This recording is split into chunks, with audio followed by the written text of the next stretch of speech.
Did you write your topic on the board?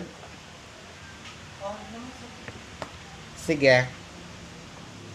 So, you start. Class, good morning.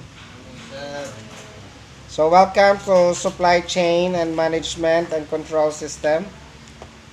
So, we're bound to our midterm topic. So, where 4 major topics are given, 5. Which number 1?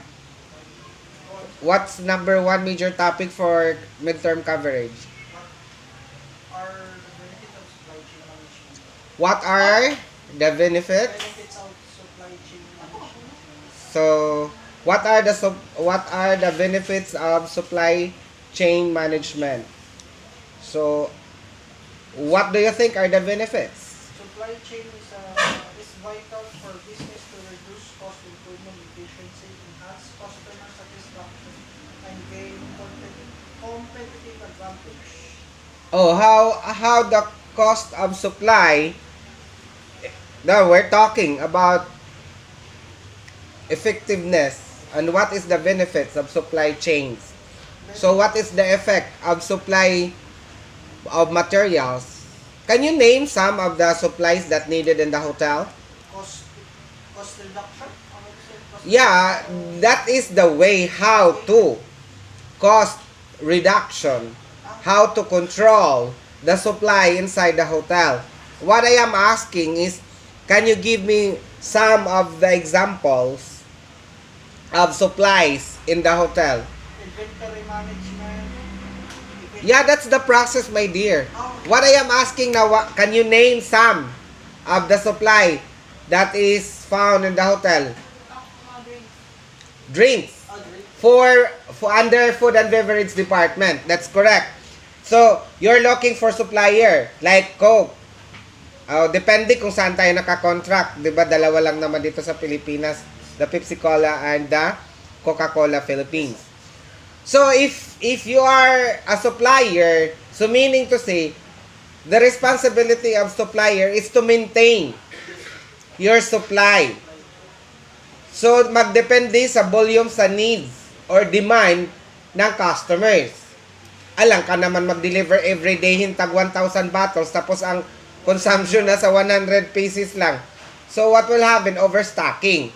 So, that's now the function of cost management and cost reduction. How to control. Diba? So, ano ang biggest player dito? Customers and the supply. Okay. So, that's a good example given by Jerlene. The drinks. What else? What do you think?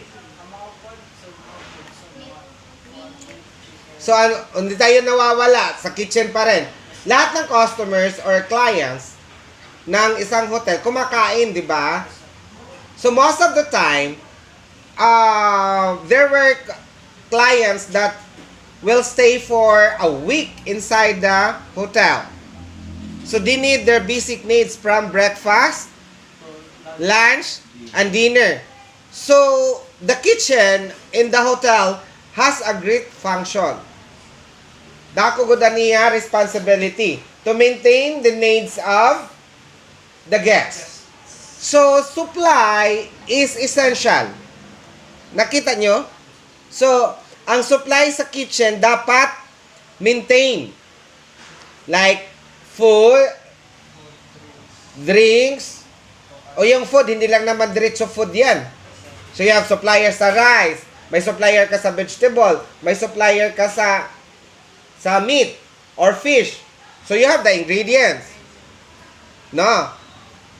Tapos, yung facilities inside the kitchen, makaluto ka ba kung wala kang gas? So, you need gas supply. Ano pa? Water.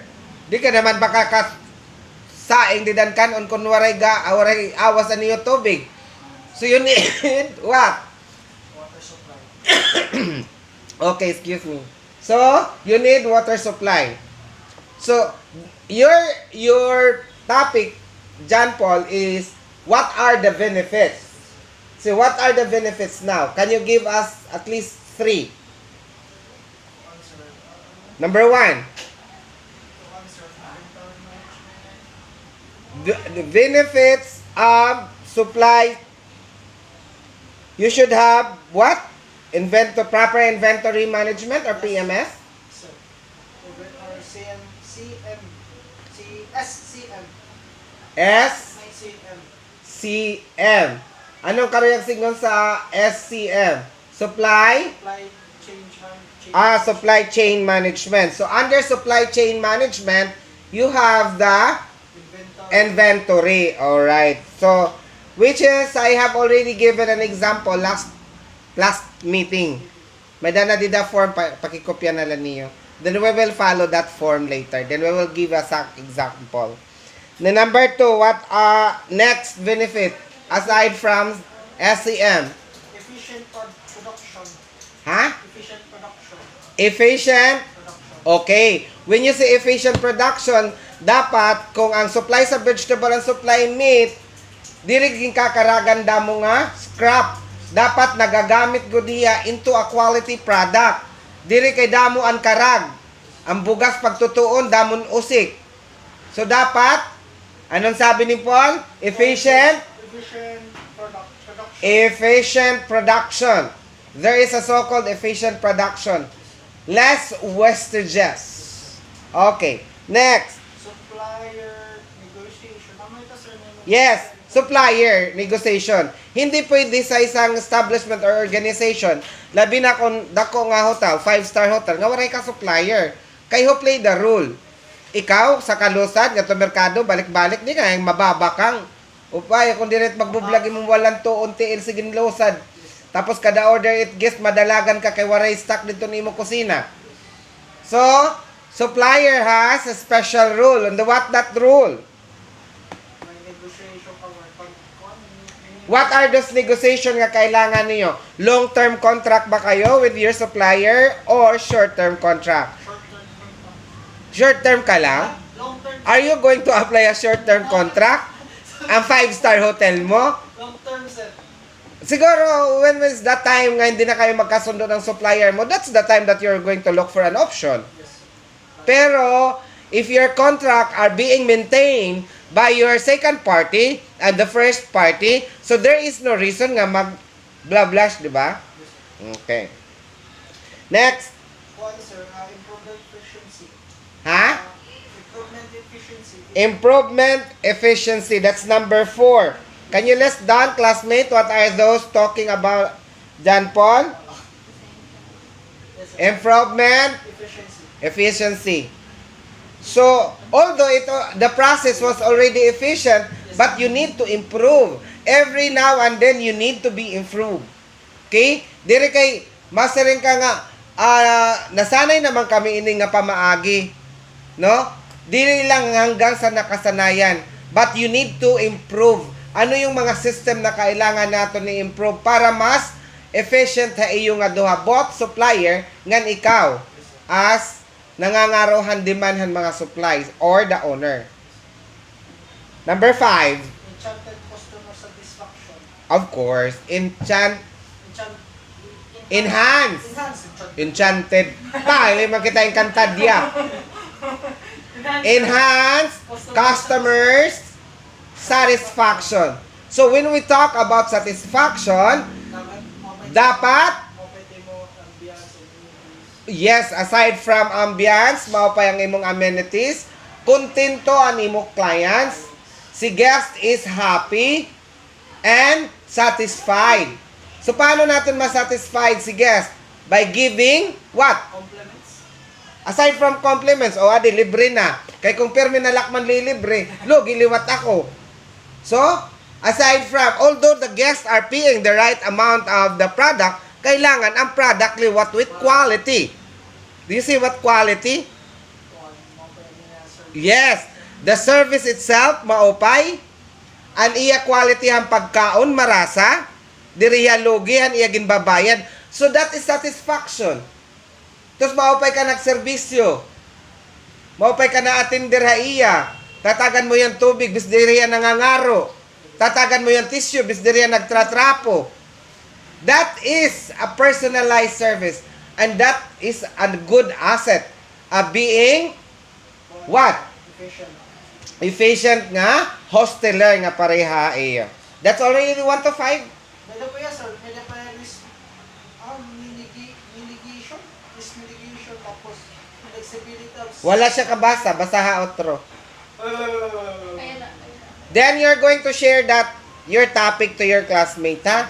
Kay para diri kita magkuan. One, sir, risk mitigation. Tapos, next is flexibility of scalability. Tapos, Scarcity. scalability. Ayun. Big go, sir. Scalability. Number 5 is flexibility and scale. Scalability. So, adaptability, growth, support, sige. Amo tayo sa kaya kanan ko. Sige, okay na yan. 1 to 5, okay na. Pero na ba nakinaro dida? What is that? Kaya kon man Pero ka minimum. Minimum 10? 7. 7? 5 man lang. Oh, at least 5 lang. Okay na yan. Sige. Next. Vince. Hindi, ma'am.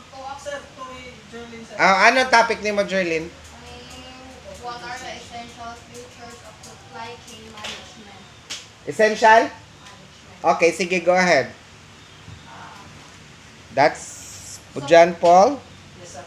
Supply chain management is a backbone of any organization that produce or distribute goods and its effective